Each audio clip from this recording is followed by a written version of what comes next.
next month. All right, he's okay. The car, on the other hand, needs a little bit of work. He's got his crew already going to work on it.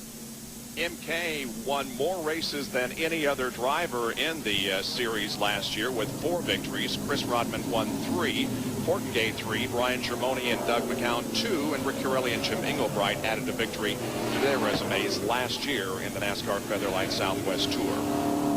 Only 18 of the 26 cars are out there right now, 8 of them involved in this tangle, and they're just now getting the Eric Holmes car off the racetrack. So before long, we'll be going back to green and the resumption of racing. Stay with us. Bob Jenkins, Benny Parsons, and Rick DeBrule back at Tucson Raceway Park as winter heat continues. Might mention that Bill Weber is on vacation this week. He'll be back with us next week. Good to have Rick with us today. And the track is for the most part cleaned up. Yeah, it is, because the flagman is giving them the 1 more lap to go signal. So they'll get the green on lap number 22 at the conclusion of lap 21. And very quickly now, here is again a look at what happened early on. Aaron Newport started 3rd, lost the drive shaft, got oil on the racetrack, and watch him as they go in the corner, start spinning. He started 3rd and had a problem. So, Bob, we're lucky that only 8 cars were involved. We could have the entire field practically involved in this crash. That's very true. We did lose 8 cars, but now we're set to go back to racing with Kelly Tanner, the Northwest Tour champion in the lead. Grosskreutz, however, challenges him as the green flag comes out. And on the bottom line, Grosskreutz had the advantage there for a moment. Now they're even going into 3 again. Mark pulls about a half a car length ahead. Oh, Tanner gets up into the oil dry and gets sideways. And also the Shepherd car, the 40 of Kenny Shepherd, is able to get by. That was smart on Grosskreitz's part. Getting on the bottom of the racetrack and force it. Oh, he's got to spin. John Dillon, spins in the backstretch, keeps going. No caution. We continue under green. There's Craig Robbins, one of the cars involved. He is 12 laps down in the 2 car. I was saying it was pretty smart that Grosskreutz forced Tanner up in that loose stuff. There's our leader. Yep, got about 6-8 car length advantage on Kenny Shepherd now, who's come to 2nd. Here's a 3 abreast race down into turn number 1 that turns into a 2 abreast formation. That is the 98 of Frank Adamo and the 07 of Ronnie, who started 25th. And that, folks, is a battle for 8th spot. The 07 now put him in 8th spot. Look at that, started 25th. Let's take a look at what happened to John Dillon a couple of laps ago, coming out of turn number 2. He just gets too low. They're trying to go 3 abreast off the corner.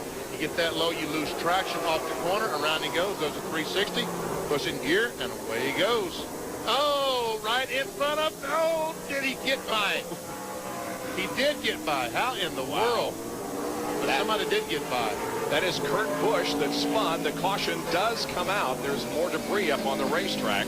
But Kurt Busch has a damaged race car and is now heading for the pit area. I think Derek Gilchrist in the 27 car made some contact with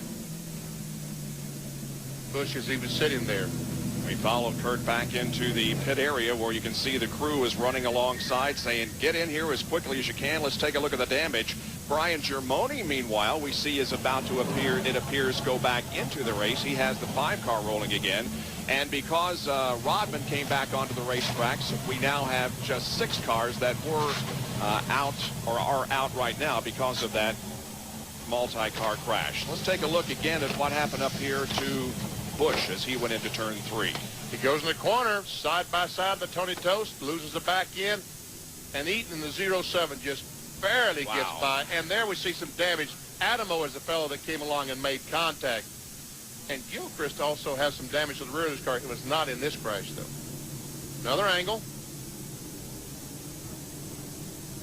There we see them side by side. There we see Busch spin. And here we see Adamo try to go. He did make the right choice because there was not going to be enough room to go by on the outside.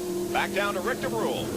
Well, we're just watching Kurt Busch go out. I tell you, he's going to go back out racing, but he's missing just a little bit of his bodywork right here. Check this out.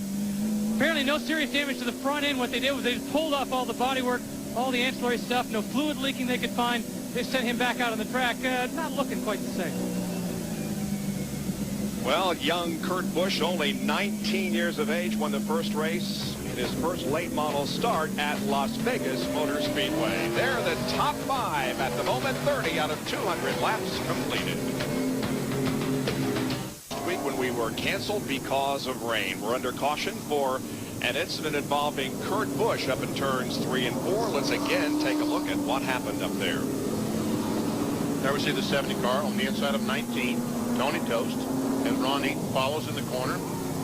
As he goes in the corner, loses the back end, Eaton goes on the top. Now, Adamo comes along, makes contact. We see the damage to the 98 car. He was black flagged for dragging some sheet metal, so now he is, I guess, a lap down. He is a lap down. And an onboard camera with Busch.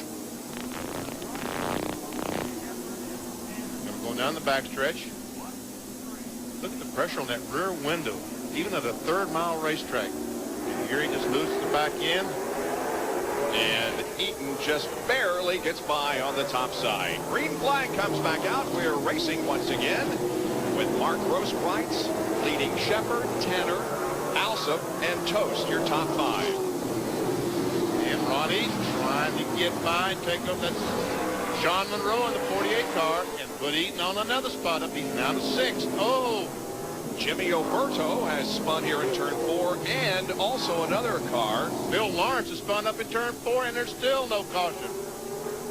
And Lawrence is going to lose a lap, but Oberto stays on the lead lap. Oh, and now, is that Monroe? Sean Monroe?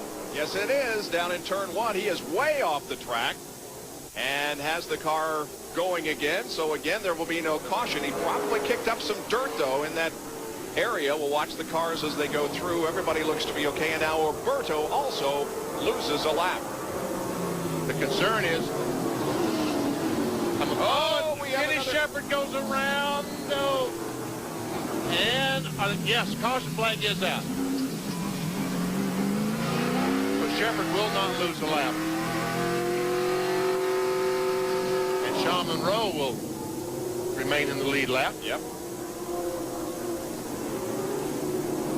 Wow, well, we've had a series of accidents here in the first few laps that has slowed our pace. 40 laps completed. Like I said, these guys are here for one thing, to race. And boy, are they doing it. Let's take a look at what happened to the driver from Malibu, California, who cleans swimming pools when he isn't racing. Freddie Freer right behind him in the 21 car. Tell you what, Sean's lucky he just missed that big tire. That would have done some damage to his car. And now what happened to Kenny Shepard up at the other end of the racetrack? It's the blue car there. Gets in the corner and, ooh, a little bit too hard. And once again, Ron Eaton barely able to squeeze by. So that's 2 bullets that Eaton has dodged here in the first 40 laps. That has put him up in the 4th position at the moment. And he started way back in 25th, gaining entrance into this race by winning the B-Main.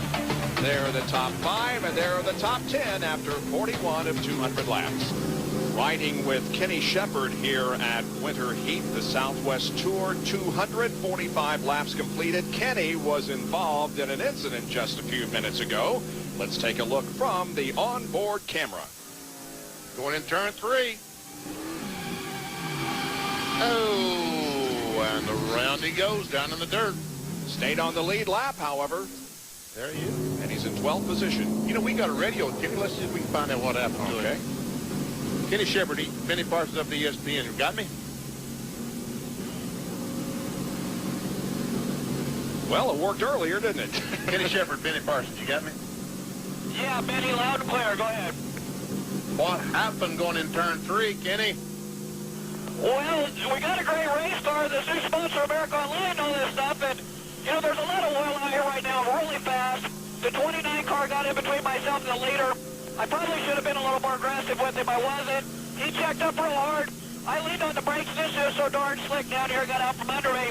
We got a good race car, though. We're going to put this sponsor back up front. Okay, one more to go. Good luck. One to go at the line.